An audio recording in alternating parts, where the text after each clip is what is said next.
Eli me ollaan nyt käytetty manageria noin kuukauden verran ja se on helpottanut tosi paljon kyllä laskutusta, että on saanut koottua kaikki niin yhteen järjestelmään ja pystyy hyvin niin kuin seuraamaan sitä laskutusta ja keräämään sinne kaikki asiakastiedot ja asiakasrekisterit ja selkeyttänyt sitä prosessia ja helpottanut laskujen luomista ja niiden lähettämistä ja sitä seurantaprosessia. Tämä järjestelmä tuo helppoutta meidän arkeen, että ostolaskut tulee suoraan järjestelmään ja lasku voi luoda nappia painamalla, oltiin me sitten missä vaan.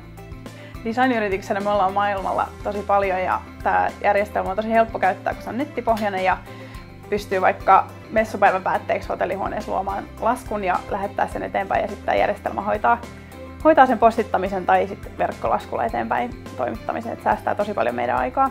Meitä on 2 yrittäjää tässä yrityksessä ja se on tosi tärkeää meille, että me pystytään keskittyä siihen, missä me ollaan oikeasti hyviä, eli designiin ja tämä palvelu on antanut meille siihen mahdollisuuden, kun jää kaikki tämä ylimääräinen paperin pyörittely pois.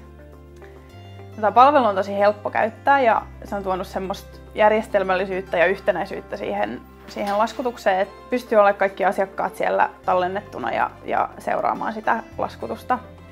Pienenä yrityksenä on tosi tärkeää, että me saadaan saatavamme ajoissa ja palvelu seuraa meidän suorituksia ja huomauttaa tarvittaessa.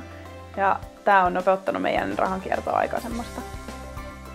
Kirjanpitäjäkin saa automaattisesti kaikki raportit, mikä helpottaa heidän työtä ja säästää meille rahaa. Tämä palvelu oli tosi helppo ottaa käyttöön, että vaan rekisteröidyin netissä ja sitten se oli heti käyttövalmis.